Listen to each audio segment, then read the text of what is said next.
আমি Maisha. Welcome to our computer learning class.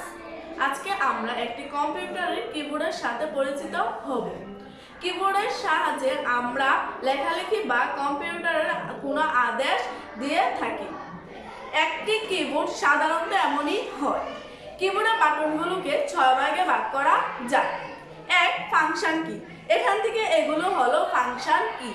2. Number কি, এগুলো হলো নাম্বার কি। অ্যালফাবেট কি, এগুলো হলো অ্যালফাবেট কি। 4. কন্ট্রোল কি, এখান থেকে এগুলো হলো কন্ট্রোল কি। 5. অ্যারো কি, এগুলো হলো অ্যারো কি। 6. নাম্বার প্যাড, এগুলো হলো নাম্বার প্যাড। আর এই অতিরিক্ত কিগুলোকে এক্সট্রা কি বলা হয়।